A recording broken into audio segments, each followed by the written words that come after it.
14 sampai 23. Jadi kata Allah dalam firman-Nya itu, innal insana khuliqa halu'an. Sesungguhnya manusia itu diciptakan dengan mempunyai sifat keluh kesah, gelisah. Bagaimana kegelisahan itu? Iza masyahu syarru jazu'an wa iza massahul khairu manu'an. Ketika dia diberi satu ujian yang tidak disukai, lalu terjadi kepada dirinya, maka dia gelisah. Kemudian wa iza massahul khairu manu'an. Tapi apabila ia diberi rezeki, kenikmatan, hanya kiki. Jadi kalau demikian khuliqa, berarti Allah jadikan, Allah ciptakan. Nah, kira-kira orang yang betul kesah lagi kikir itu deh karena desakan-desakannya lain, atau memang itulah diciptakan Allah, ibu bapak? Hah? Lah diciptakan tak? Khuliqa. Lalu kemungkinan tentu bisa jadi tanda tanya apa? Bahwa kita pun diciptakan oleh Allah mempunyai sifat keluh kesah, lagi kikir. Nah, kenapa yang jelek juga diciptakan, diberikan Allah kepada manusia? Nah, kira-kira itu. Bahwa dia hidup kita nambung Tuhan, ya kan? Bahwa dan nan elok saja kita dia sifat ya Allah.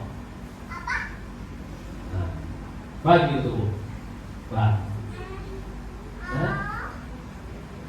Nah, itu yang perlu kita pahami dalam perjalanan kehidupan. Kalau kita mencari kepada ayat, jadi memang Allah sudah memberikan sifat itu yang ada pada diri manusia. Sifat negatif. Nah, negatif sifat itu. Jadi keluh kesah, lagi kikir. Bentuk wujudnya itu ketika awak diuji saketik saja nih bapak, gelisah. Di sana, pokoknya awak berusaha lah pokoknya mencari kehidupan. Awak lah payah bakarajo dari pagi. Kadangkala alun tahu le matuari, ya ketemu ya, Pak, ya Pak.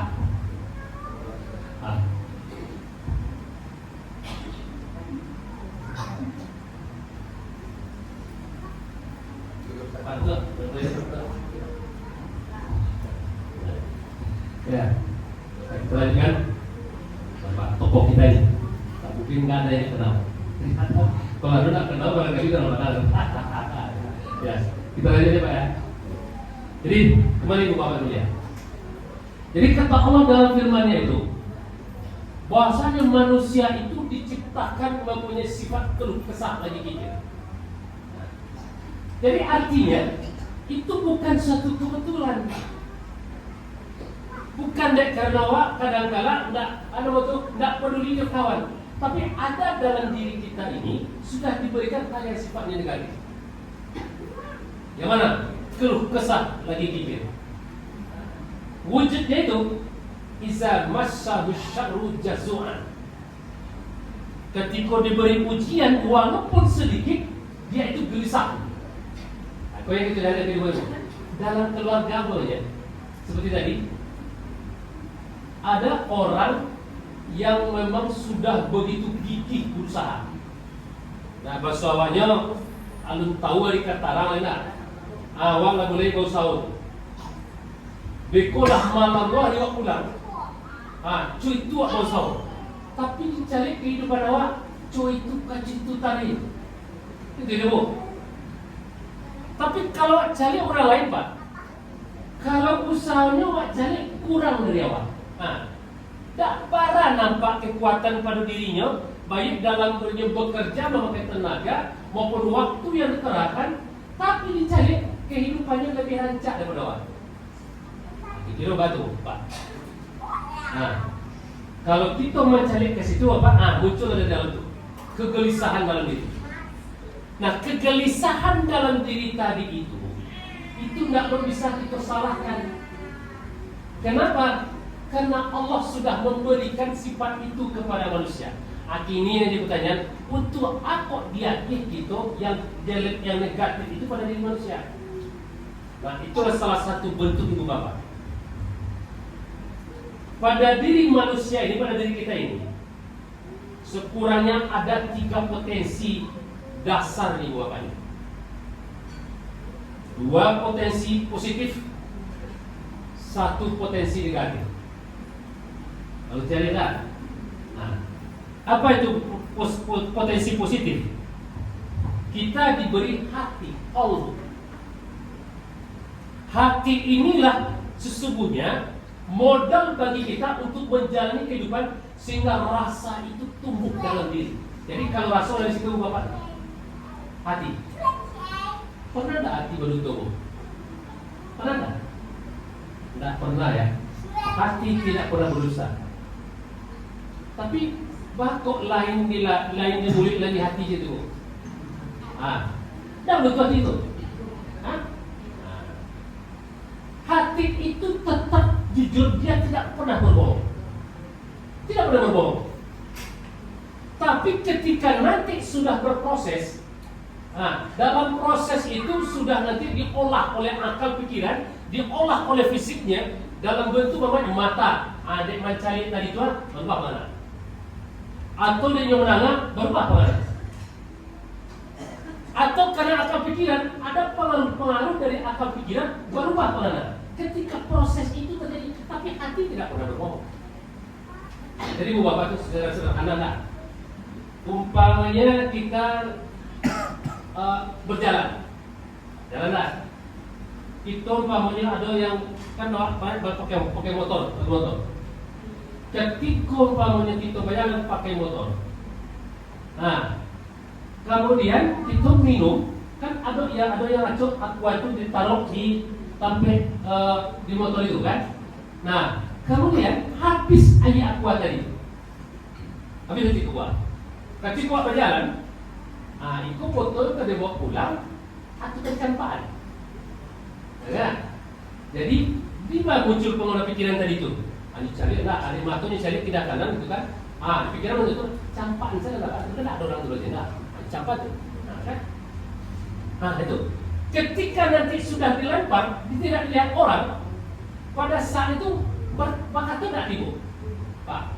Pasal kira itu salah. Nampak orang dulu di sini. Di mana dicampak itu? Kadang-kala ada keinginan untuk balik, memungut balik foto aqua tadi, karena itu campak di situ. Nah itu hati.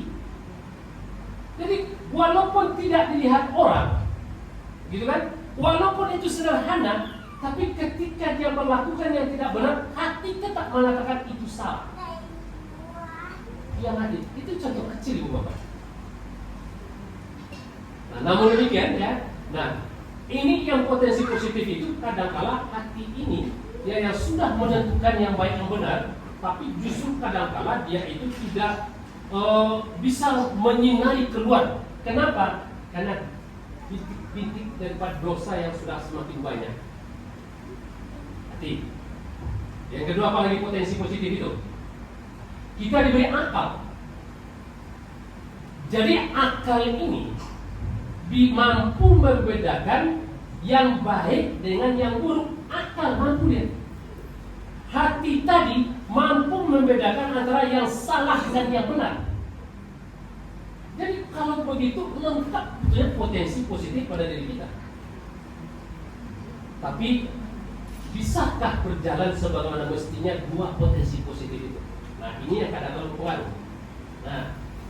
Lalu mana yang satu potensi negatif? Itulah nama hawa. Apa itu hawa? Nafsu, keinginan-keinginan. Nah, keinginan-keinginan inilah diantaranya yang ada dalam ayat tadi. Iza massahu syarru jazua wa iza massahu khairu manua. ketika dia diuji, diberi suatu ujian sedikit saja, maka dia keluh kesah. Gitu kan? Keluh kesah dia. Padahal ujiannya baru sedikit. Tapi ketika dia diberi satu kenikmatan, rahmat, hanya kiki loh, anak kamu ngerasa itu bapak. Baretong banai gitu. Nah, itu penyakit manusia itu. Tapi itu Allah jadikan sesungguhnya adalah untuk apa? Karena kita hidup ini adalah, hidup itu adalah berjuang. Berjuang. Jadi diberi kita potensi positif, diberi kita potensi negatif. Kenapa demikian? Itulah yang sering kita dengar sunnatullah. Apa itu sunnatullah? Ya, ketetapan Allah. Dan itu segala dua, bab pasang-pasangan. Ya, ada siang, ada malam, ada panjang, ada pendek, gitu kan? Ada lubang, ada sumber, ada pasangan-pasangannya seperti itu semua. Berpasang-pasangan. Ya. Ada dunia, ada akhirat, ada surga, ada neraka. Nah, jadi Allah berikan, Allah jadikan itu kan khuliqah tadi, dijadikan. Jadi bukan kebetulan. Dijadikan itu gunanya berjuang kita sebagai manusia. Jadi artinya kita diberi potensi positif itu, lalu diberi potensi negatif, mampulah kita berjuang. Jadi kadang-kadang Ibu Bapak, kita berjuang di diri sendiri kok pun balik saudara Bapak. Nah, dalam diri kita sudah berjuang. Nah, jadi dalam perjuangan itulah yang kadang-kadang manusia itu yang timbul sifat-sifat yang tadi itu, kegelisahan dalam dirinya. Sekarang bagaimana? Ini Allah berikan sesuatu yang negatif pada diri manusia, tapi pun Allah akan memberikan juga yang namanya obatnya itu. Jadi ada loh penangkalnya diberikan Allah Ibu Bapak. Di ayat tadi, lanjut ayat. Innal insana khuliqa halu'a. Iza massahu syarru jazu'a. Wa iza massahu khairu manu'a. Itu. Nah, jadi bagaimana sifat keluh kesah lagi pikir tadi itu? Nah, itu katanya kata Allah di dalam ayat tadi itu, illal musolli, kecuali orang-orang yang sholat. Itu jadi tanda tanya, banyak orang yang sholat tapi tetap gelisah di sholat. Sholatnya gelisah, gitu. Bahkan kalau kita mencari kepada ayat lain, innas sholata tanha anil fasya iwal munkar. Sesungguhnya sholat itu mencegah perbuatan keji dan munkar. Nah, ini kita cari Bu Bapak, kita layangkan pandangan kita.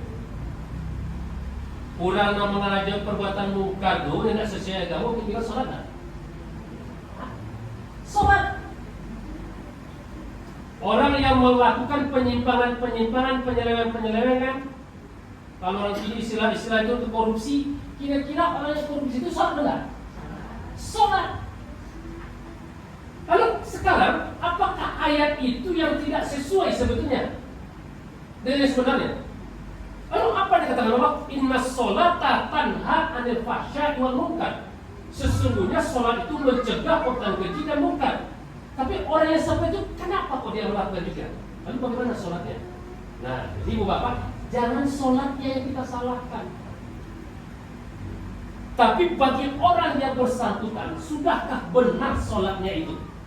Sudahkah ia kerjakan sebagaimana mestinya melaksanakan sholat itu? Kan?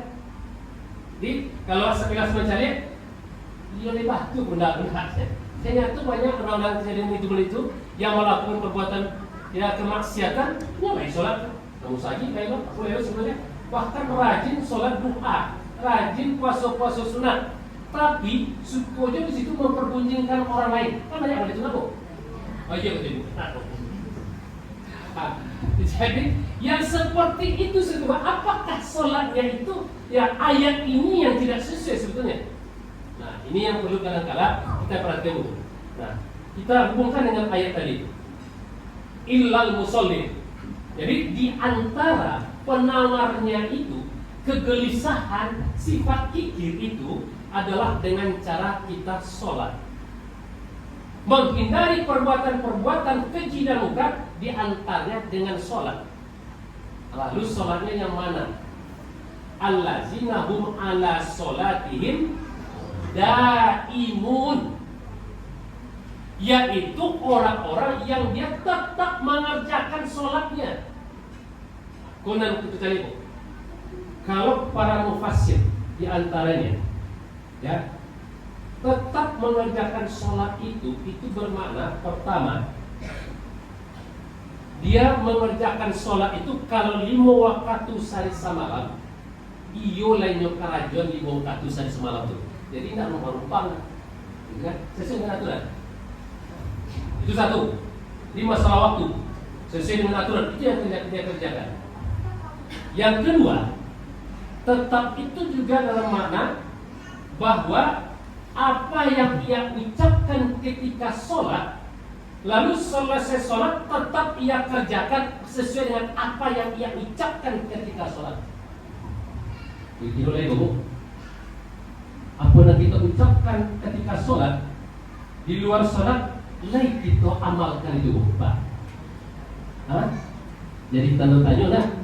Nah, misalnya lah, ketika sholat kita mulai dari takbir, Allahu Akbar. Nah, Allahu Akbar. Apa artinya Bapak? Allah Maha Besar. Kita cari dengan kekuasaan. Benarkah Allah itu Maha Besar? Pak mantan wali kita kan banyak mencari keadaan. Nah, Pak ada sebadan. Ketika dia, ya, umpamanya ada pertemuan-pertemuan, pada saat itu terdengar azan, hayya 'alas shalah. Apa yang terjadi Bapak? Kalau itu, kita tunda sebentar dulu. Ini yang tuh, ada azan. Jadi kok Pak mau sadar rapi, tidur rapi. Selesai azan nih kok, Pak, selesai rapi. Kita lagi rapi itu. Ini kita cari Bapak. Sebetulnya azan itu kita disuruh mendengar atau panjang sholat? Itu Bapak. Jadi kita belum mengerjakan sesuai dengan apa yang kita kumandangkan itu. Allahu Akbar. Jadi ketika itu Allah yang Maha Besar. Kalau apa maunya menggali apa benar? Turun belum sudah banyak wajar. Tanggung di sini. Kalau banyak apa di asal benar? Tanggung. Aku orang sedang rabi kuat. Sementara pas azan sudah apa? Lah panggilan semua itu. Bahkan sudah selesai azan. Bahkan sudah komat, tapi di orang rabi tunggu sebentar dulu. Gitu kan? Nah, kira-kira apa yang kita ucapkan tadi, Masya Allah, Pak? Yang kita lakukan? Jadi kita begini Bapak, kita akan sering menyalahkan saja, tapi kita tidak mencoba mengintrospeksi. Nah, sementara yang dikatakan dalam ayat itu, allazina hum ala sholatihim daimun. Jadi orang-orang akan terhindar dari sifat-sifat yang negatif tadi itu ketika dia tetap mengerjakan sholat, tetap dari sisi waktu, tetap dari sisi apa yang ia ucapkan ketika sholat, lalu itu yang ia kerjakan walaupun tidak salah sholat. Jadi kalau ini kita jadi poin, itu secara orang memaknai dalam sholat. Nah, kembali kok Allahu Akbar. Kalau lah mau diikut Bapak, kira kalau dapat minang apa nama Bapak? Mana? Membana sampai ke kepala aja. Berarti balik. Tidak ada yang lepas. Lama membana. Nah, sekarang kita ucapkan. Kasih kita membana. Allahu Akbar. Secara fisik kita coba seperti ini. Jadi secara gerakan kita sudah sampaikan kepada Allah. Allah Akbar. Kata-kata yang kita lakukan Allah yang Maha Besar. Itu dimulai situ. Maka itu inna sholati wa nusuki wa mahyaya wa mamati lillahi rabbil alamin. Sesungguhnya inna sholati sholatku, ibadahku, hidupku dan matiku lillahi rabbil alamin. Tapi kalau tadi baca, jadi bukan sholat itu yang tidak mempan lagi, tapi cara kita mengerjakan sholat itu sesuai dengan ayat itu, kita belum menjalani sebagaimana mestinya. Nah seharusnya apa yang kita ucapkan ketika sholat itu, bagaimana kita dalam keseharian itu yang kita lakukan. Kalau Allah Maha Besar, maka kita juga harus seperti itu dalam kehidupan. Jadi pada saat datang panggilan-panggilan Allah itu, kita tunaikan itu.